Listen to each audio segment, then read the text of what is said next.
PJ is coming to the stage to bring the word. Pastor Joey has just recently stepped into a role as our new youth pastor here in Shawnee, and you're going to hear from him a lot in the coming weeks and months and years as he becomes part of the family.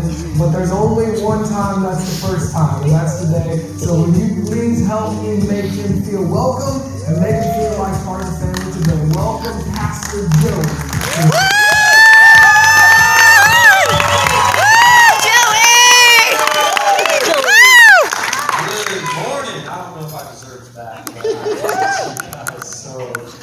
Man, happy Memorial Day. And man, before we get started with anything, I just want to take a moment and I want to honor, maybe you're a family member of someone that served and is now gone to be with the Lord, whether that be in a war or just after and they're a veteran. So I just want to honor you guys by saying, can we just honor our veterans here?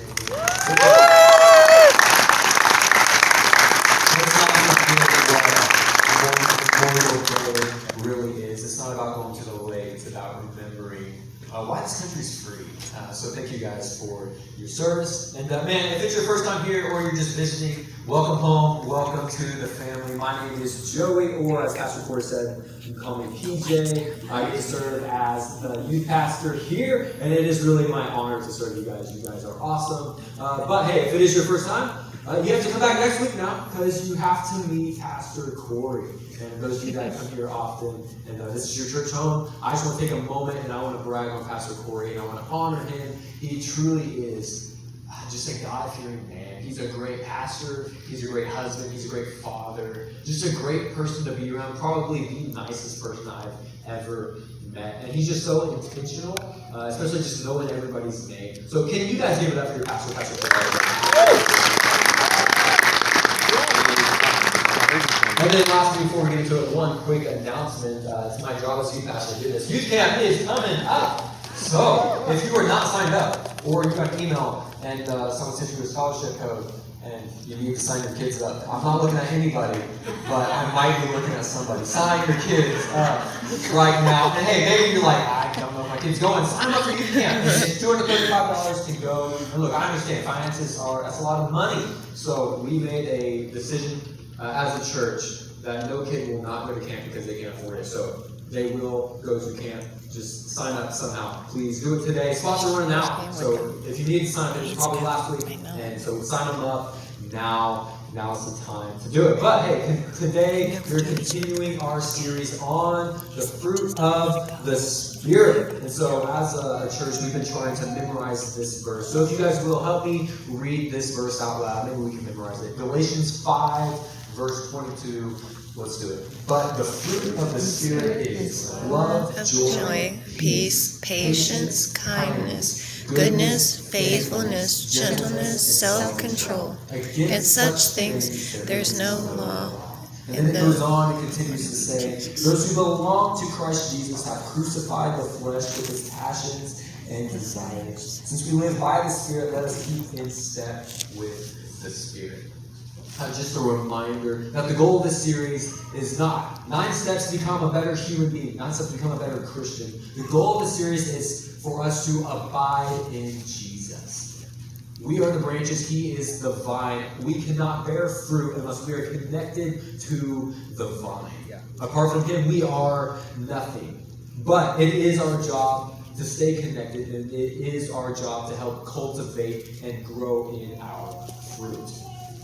And so last week we talked about faithfulness, threw you off for a loop. So that means today we're talking about patience. There we go. There's always like one person on that side of the room that gets it. And you know, I feel like I'm a pretty patient person. I mean, I grew up in a house full of women. So I have 4 sisters, and then my stepmom, and we have 2 bathrooms. So I learned a lot about patience growing up. If I have to go to the bathroom, I have to get creative. We're going outside most of the time. If it's Sunday morning and we got to be at church in 5 minutes, me and my dad are patiently waiting on the couch for them to be ready, just sitting there twiddling our thumbs, and we're just waiting.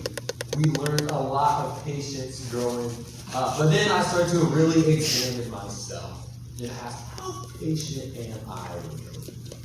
And I realized I'm not that patient at all. Maybe some of you guys can relate to that. If I'm sick, I will not go to the doctor if I can't get it that day. If I'm sick on Monday and I call, like, yeah, we need you on Wednesday, like, I'm sick now. I don't know if I'll be sick on Wednesday. I believe the Lord's going to heal me. Like, I want to go in now. I would rather suffer the flesh-eating, terrible bacteria, bedridden flu that us men get than have to go to the doctor right then. Now, you guys know that. What they get is way worse than what we're going to get. It puts us out for good. Or women are just a little tougher than we are. I'm not sure. It's probably the latter. Can't say anything. If y'all really want to try your patience, have y'all ever eaten at Texas Roadhouse? Yeah. You will wait. Will wait a minimum of 3 hours before you get your food. Worth it. We went the past couple weekends ago, and we called in an hour and a half early. We're like, okay, fine, we'll pull up. Were we good? Send out the wait for an hour, and then we pull up and we wait for another hour and a half before we're seated. And so we're determined at that time, like, okay, we're at least getting some of these rolls and talk about some delayed gratification. Because when you finally, and I mean finally, sit down at that booth, and then you get those hot, juicy, glistening cinnamon butter rolls. Oh, it's so worth the wait. And I'm the worst when I start a new TV show.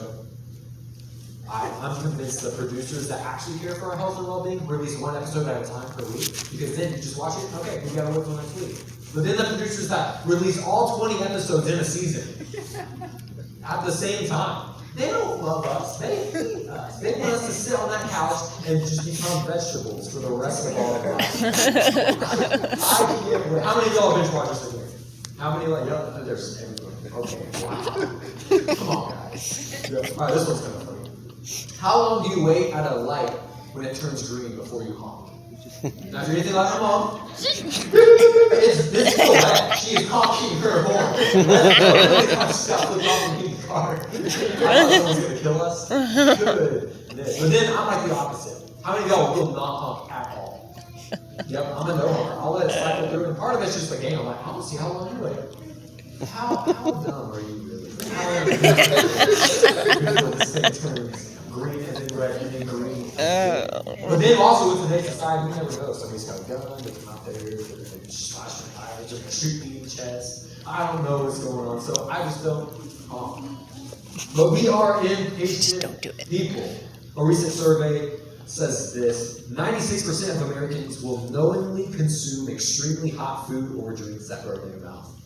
63% do so frequently. How many of y'all did that this morning with your cup of coffee?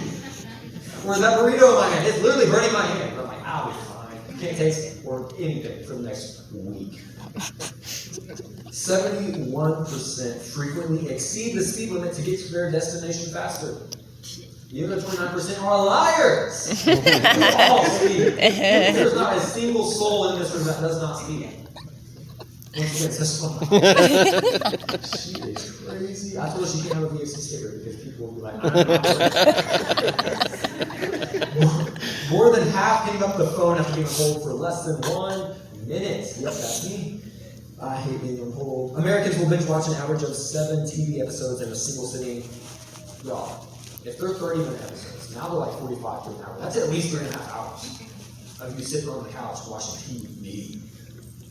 Nearly 1/3 of people will wait less than 1 second before bypassing the slow walker. How many of y'all hate slow walkers, despise slow walkers? Hey, don't y'all judge me. I'm fast.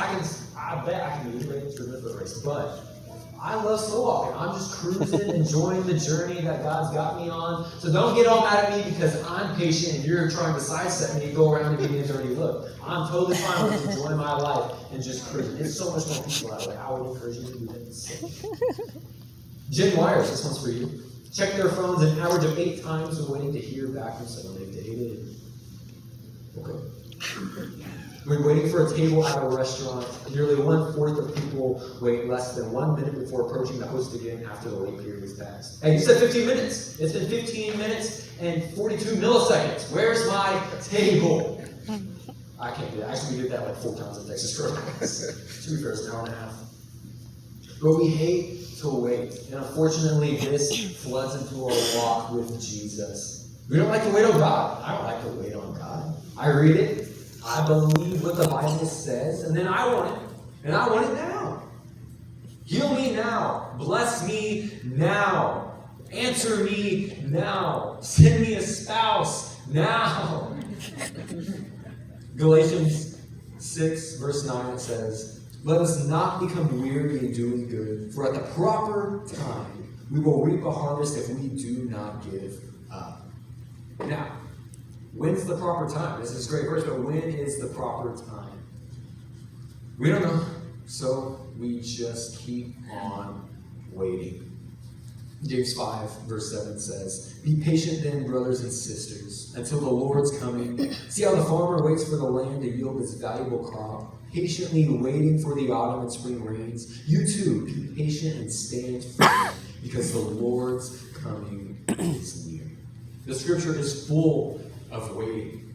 A lot of waiting. There's always a waiting period. If you look at the life of Paul, he was on his way to Damascus, blinded by a beam of light, much like this spotlight. It is so bright. And he called into ministry.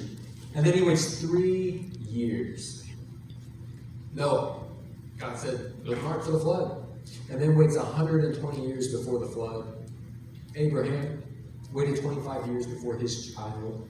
Jacob waited 20 years. Moses waited 40 years just to see the promised land. He didn't get to go in.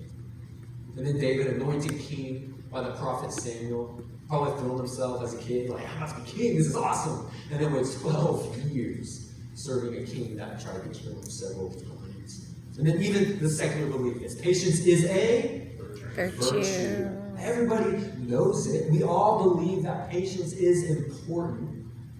But in our culture, in our now society, in our instant gratification society, how do we have patience when Amazon has 1 day to same day shipping?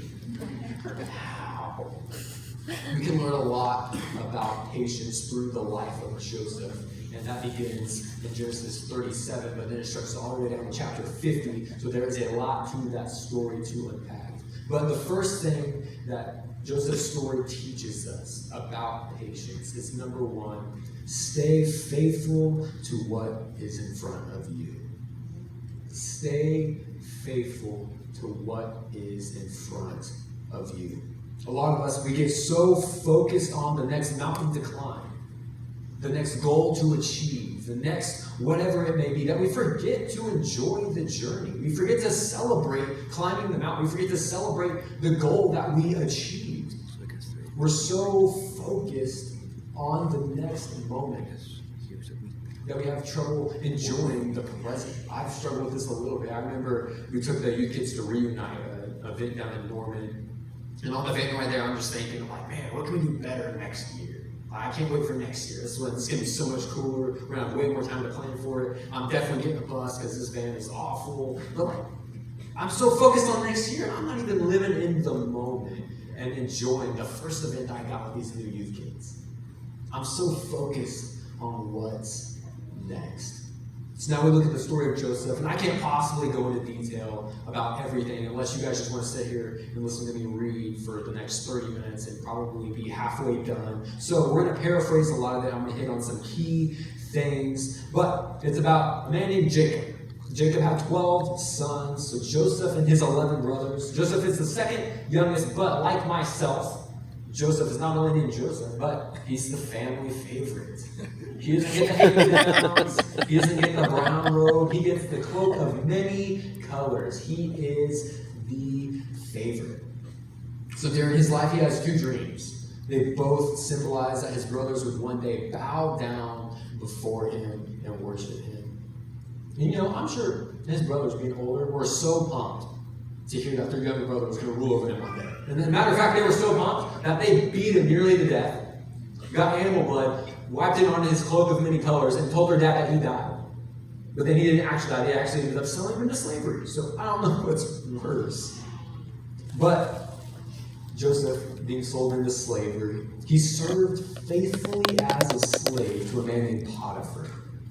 And he served so well that Potiphar actually makes him in charge of his whole home. The Bible also says that Joseph was well-built and handsome, and Potiphar's wife agreed with that statement. That's what she goes, hey, Jojo. And Joseph, being the man of God that he is, He put his Crocs in sports mode, and he booked it. He said, I am out, not doing this, no. But she catches him by his cloak and falsely accuses Joseph. And Potiphar has no choice but to throw Joseph into prison. And it's really easy for bitterness in Joseph's heart to set in, but instead, he serves faithfully, and then eventually becomes head of the prison. And then later on, he interprets Pharaoh's dream, and eventually becomes second in command to all of Egypt, and he ends up saving a nation from a famine. And then his brothers later on appear before him, and they beg him and ask him for food, and they bow down. And if I was Joseph, I would be really, really petty, and then y'all left me for dead, sold me into slavery. You can. Yep. But Joseph was kind, and Joseph reconciled their relationship. 13 years later, Joseph's dream comes true. After prison, after slavery, after false accusations, after betrayals, yet he was patient, he was diligent, and he was faithful to the dream that God had given him. We often get impatient when we focus too much on the future. You see, faithfulness, what we talked about last week, and patience, they go hand in hand. Keep being faithful to the task in front of you. Keep being faithful to the people around you. The job that you have, whatever it may be. Staying faithful to what's in front of you helps you trust God with what's ahead of you. Staying faithful to what's in front of you helps prepare you for what God has next for you. And don't misunderstand me, waiting does not mean being lazy. Waiting is not sitting on the couch eating potato chips, binge watching Netflix for the next 3.5 hours, waiting on God. Waiting on God. That's not waiting. When you think about a waiter at a restaurant, what are they doing? They're actively listening to you. They're actively serving you, asking, how can I help? And it's the same way with God. When we are waiting on God, we need to be actively serving Him and His people. We need to be actively listening to the voice of the Holy Spirit. Some of you may be waiting on a new job, but maybe God's purpose for you right now is to re-engage where you currently are. Don't try so hard to plan your future and to create this, eventually, we'll be there one day, that we forget to love our family and you forget to love your kids well in the present. Your family wants your presence far more than they want your presence. Your family wants to spend time with you far more than they want to have a cool pool in the backyard. I don't remember jack squat about a gift that my dad got me. But I do remember we used to lower down that basketball goal and we would try to rip it out of the ground. My dad, you could probably call VHS for how many times my dad has dunked on my face. Man. I got him back a couple times. I got older and then he started getting old. So I was like, yeah. We don't do that no more when it's out in his body to handle it. I said that. I don't remember my dad ever buying me a football, but I remember playing catch with him in the front yard. I remember this one time we have some land, and we were taking a walk by the pond, and he goes, son, you may not remember any gifts that I give you or some of the things that we do, but you'll always remember moments like these. Would you look at that? He was right. I still remember it. We don't know what the future holds. But patience prepares us for that future. And when we tend to get ahead of God, we tend to mess things up. The right thing at the wrong time will give you the wrong results. Oftentimes, timing is just as important as calling. I remember 4 years ago, God called me to be a youth pastor. And if He would have fulfilled that calling 4 years ago, I would not be here today. I would have been a terrible youth pastor. I barely knew who I was. I was not mature at all. There's no telling what me and the kids would be doing right now. But God had to develop and cultivate some things inside me. I had to find out who I even am. God had a lot of cultivating to do. So grow where you are planted. Staying faithful and being present allows us to develop patience. It allows us to cultivate patience. And after being faithful, you need to, number 2, guard your heart. Guard your heart. Joseph experienced a ton of betrayal, but he refused to allow his heart to grow cold. His brothers sold him into slavery for 11 years, but he still kept a heart for God. Falsely accused and put to prison for 2 years, he still kept a heart for God.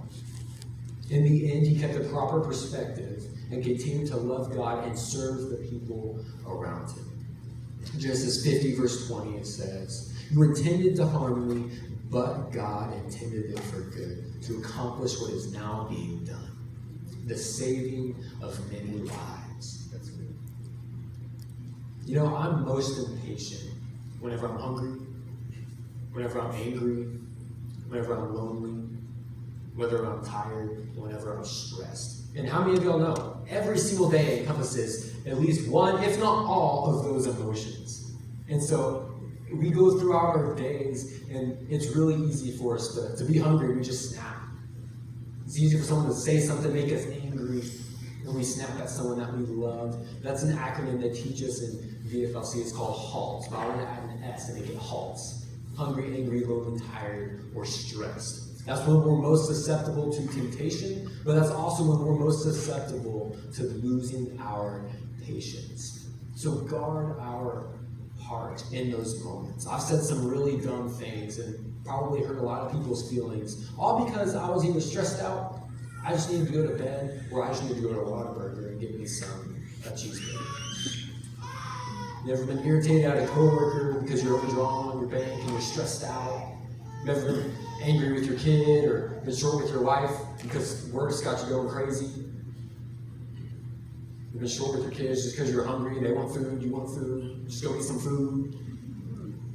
We lose our patience when we stop guarding our hearts. Now this is where I would say something about my kids and how they made me lose my patience one time. But I don't have any kids, so in honor of camp season, that's coming up, and I used to intern there. And so anytime a youth pastor who was way too passionate about the games and not as passionate about serving the Lord and worship during the sermon, or the campers that are just, I'm like, how are you still alive? Goodness. They would say something that tests my patience, and I'm just like, oh yeah, you just wait till Tire Wars, buddy. I'm coming for that bum knee.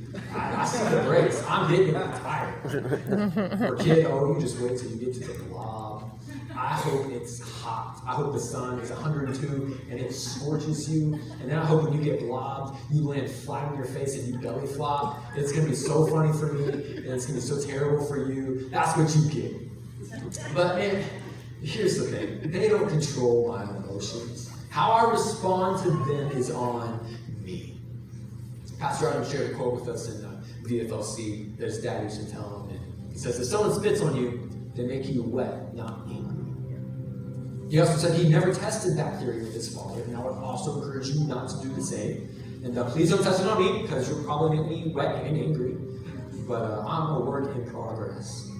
But an aspect of patience that we often overlook is the ability to go through a tough time without losing our temper or trying to respond to every criticism. Someone said something mean on Facebook, I just want to go to town and go after them. It's like, oh, what you believe is wrong, but who knows? The Bible tells us to put on the breastplate of righteousness. What does that mean? That just means simply do the right things in the eyes of God. Simply doing the right thing. When arrows are coming by, whenever you're walking through a valley, whenever you're walking through a storm, whatever you want to call it, just do the right things in the eyes of God, and it will guard your heart. If we don't guard our hearts, it quickly hardens and bitterness begins to set in. A great goal to have would be, not saying I've achieved this by any means, but to have thick skin and a soft heart. If you don't guard your heart, you'll have thin skin and a hardened heart. And that's when bitterness begins to creep into your life. And bitterness and patience, they have a very hard time coexisting. Instead of getting impatient in painful moments, what if we saw them as God positioning us to develop us for what He has next for us?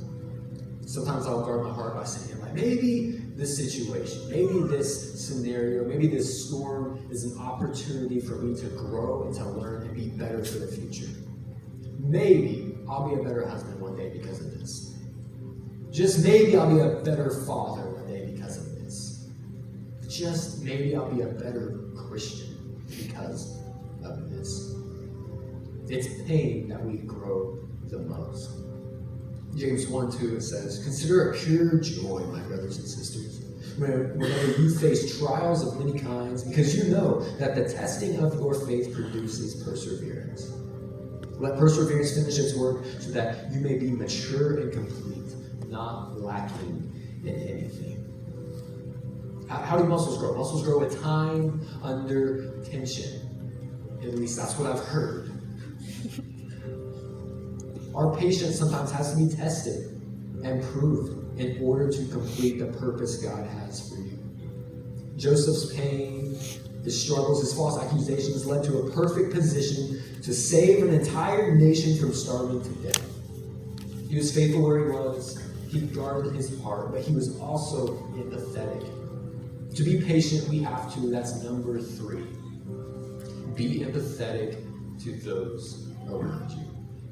Have empathy. Joseph showed empathy to the other prisoners. In Genesis 40, verse 6, it says, "When Joseph came to them the next morning, he saw that they were dejected. And so he asked Pharaoh's officials who were in custody with him in his master's house, 'Why do you look so sad today?' Which then it gives him the opportunity to interpret 2 of the prisoners' dreams. One of them was released back into Pharaoh's service, and Pharaoh has a dream, and he remembers this guy from prison named Joseph. Joseph interprets Pharaoh's dream, and then eventually Pharaoh makes him second in command to all of Egypt, where he was able to save nations from starving to death. Joseph's empathy opened the doors to the palace so that he could live out his calling. Joseph later finds empathy for the very brothers who sold him into slavery when they were hungry. And since we're all called to love people, empathy is our greatest superpower.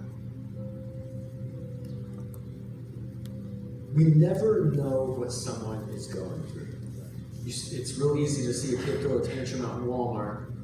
It's easy to think, oh, my kid would never do that. I'd pull that kid up right there, then and there, and I would wear him out.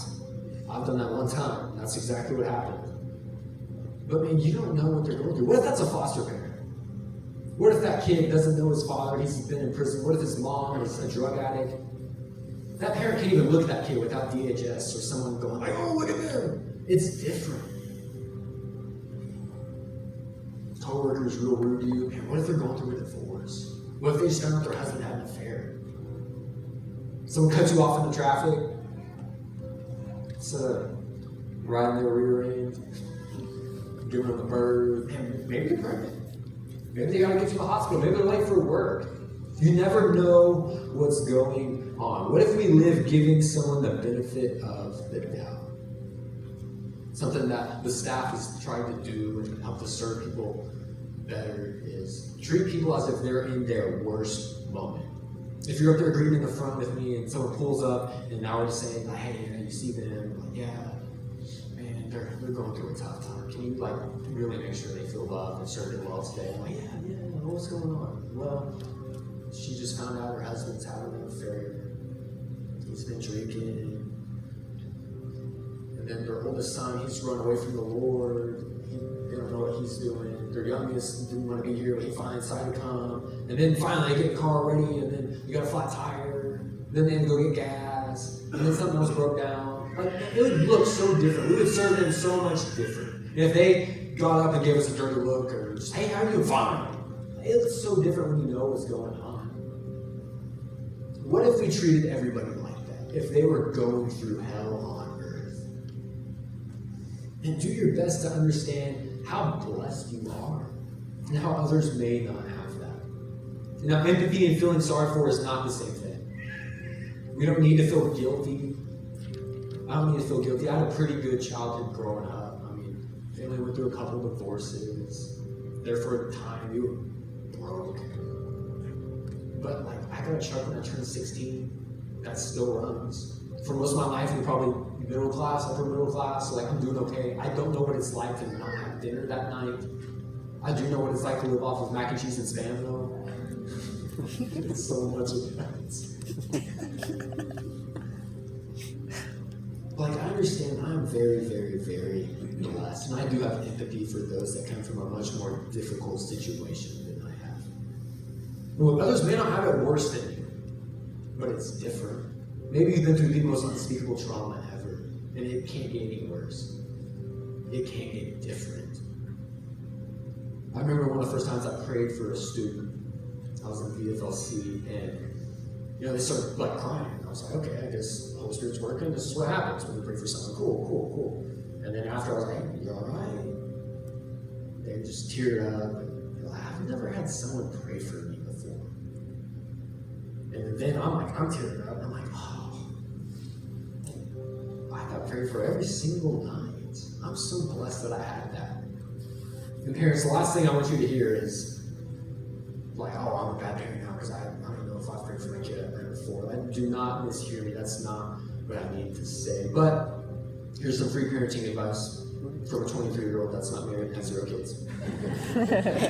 Man, pray for your kids. Pray with them. They may not want it. Your oldest may be like, Mom, what are you doing? Like, man, pray for it because they will remember it. I remember it every single night before bed. My parents would pray for me. Give me a back scratch, and I remember it. Let's do our best to see where people are coming from. Walk a mile in their shoes. Ask a lot of questions. Not so that we can put our 2 cents in, well, if you try this, it work better. But ask questions so that we can understand what people are going through. Ask questions so you can see what their life is like. So that we can understand each other, so that we can empathize with them. And then finally, number 4, stay connected to Jesus. Stay connected to Jesus. That's the point of this whole series. The more time we spend with Jesus, the more patient we will, and the more patience we will develop. Joseph's relationship with God was evident. From his patience to endure, to his ability to interpret dreams, to his vision to save the nations from a famine, all he had was a result from his connection to the Lord. And that's always the goal. This goal of the series, Jesus was patient. He patiently endured suffering, forgave those who wronged him. Staying connected to him helps us do the same. And that's where it all starts. It starts with being connected to Jesus. So Lord, we love you. God, we thank you. God, thank you for your love. Thank you for your grace. Thank you for your patience. Thank you for your patience with me. No matter how many times I've run away or I've turned from you, no matter how many times we've turned from you, God, that you're not angry with us, that you are just patiently waiting for us to come home.